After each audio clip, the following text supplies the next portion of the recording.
The line at the rundown market was ordinary, just another slow afternoon where the aisles were quiet and the old register hissed with every scan. But when the man in the deep navy tailored suit reached the counter, the entire store fell into an uneasy silence.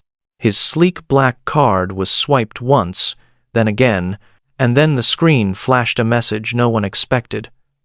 Authorization failed. For a brief moment, the world seemed to tilt.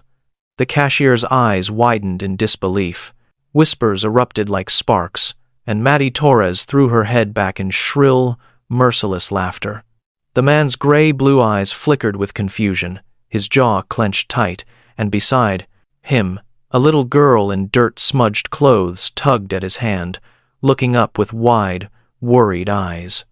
Nobody knew who he was. Nobody knew the violent power that followed him, and nobody knew that in this small, humiliating moment, the uncontaminated kindness of a child was about to challenge the foundation of his entire criminal empire. If you believe in redemption, second chances, and the transformative power of innocence, please take a moment to like this video, subscribe to Kindness Matter Stories, and share this story with someone who needs to hear it. Your support helps keep these life-changing kindness stories alive. The man was Vincent Hale, a mafia boss who built his empire from fear, extortion, and absolute control. He had stood in shadowed rooms where fortunes changed hands in whispers, commanded operations that governments couldn't stop, and his name was spoken only in hushed, terrified tones across the city and beyond. But none of that mattered here. In this forgotten corner market, stripped of his reputation and power, he was just another man whose card had been declined. It wasn't a technical glitch. It wasn't a bank error. It was a moment fate had orchestrated for him, disguised in the most humiliating way imaginable. For years, Vincent had ruled through intimidation and ruthlessness, never pausing to notice the quiet struggles of ordinary people around him, and now he stood exposed, with the crushing weight of public shame pressing down on his shoulders. Maddie Torres laughed again, louder this time, making sure everyone in earshot could hear her mockery.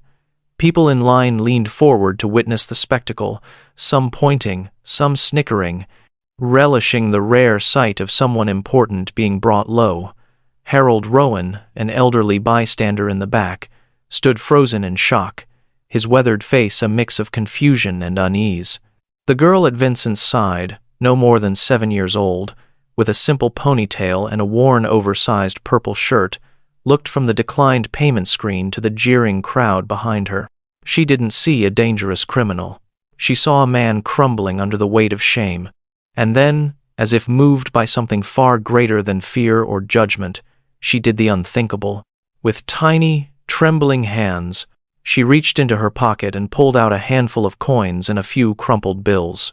It wasn't much the kind of meager savings a neglected child hoards from rare allowances or fines in forgotten places.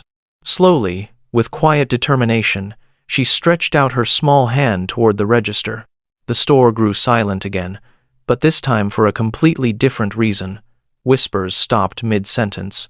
Laughter died on lips. Every eye in the market watched as this fragile little girl placed her money on the counter, her voice barely above a whisper as she offered to help pay for the stranger's groceries. Vincent Hale froze. The mafia boss who had orchestrated million-dollar deals and ordered lives ended without hesitation stood utterly speechless. His heart, hardened by decades of violence and cold calculation, felt something he hadn't allowed himself to experience in years: humility. His eyes burned, not from rage, but from a sudden rush of emotion he struggled to contain.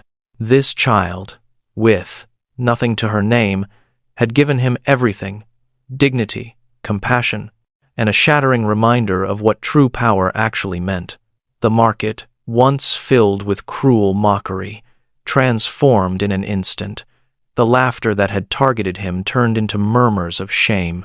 Some lowered their heads, embarrassed that they had ridiculed a man's pain while a child had shown the courage to be kind. Maddie's smug grin faltered, replaced with an expression of awkward guilt. And Vincent, the man who could take anything he wanted by force, realized he had just encountered something that couldn't be bought, stolen, or commanded.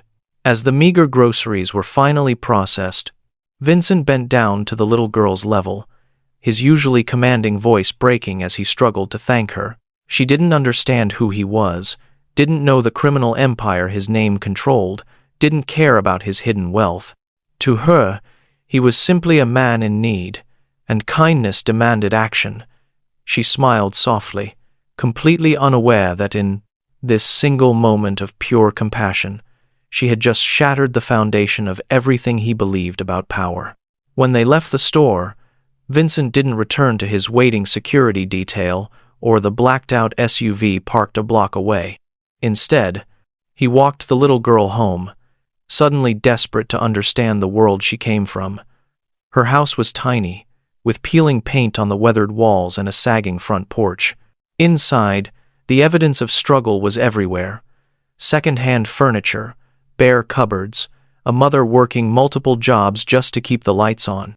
Lily's mother was startled to find a sharply dressed stranger standing in her doorway, but she welcomed him with cautious kindness, asking no questions about his expensive suit or the strange circumstances. That night, Vincent couldn't rest. The image of Lily offering her last coins haunted him relentlessly. For years he had measured power in fear and control, wealth in territory and influence. But now he understood that true strength lay in vulnerability, in giving when you had nothing to give, in seeing humanity when others saw only targets and opportunities for exploitation.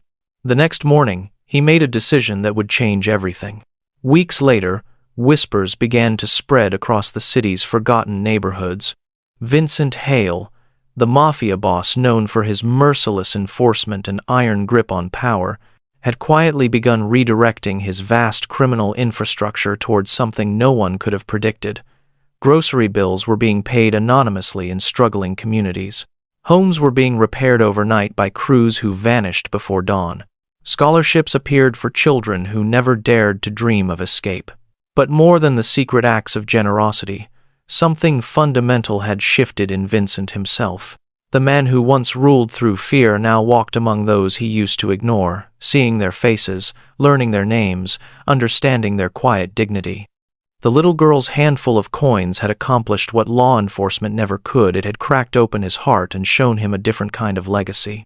One built not on terror, but on protection. Not on taking, but on giving in silence. The ruthless mafia boss had found his redemption in the fearless compassion of a poor little girl who saw past the suit to the human being underneath. And in that transformation, Vincent Hale discovered the most dangerous truth of all, that real power comes not from making people fear you, but from giving them reason to hope. That night, Vincent sat alone in his penthouse, Lily's coins still heavy in his pocket. For decades, he had wielded his organization like a weapon. Territory, fear, control. His network could move millions invisibly, enforce silence with a whisper, make problems disappear before dawn.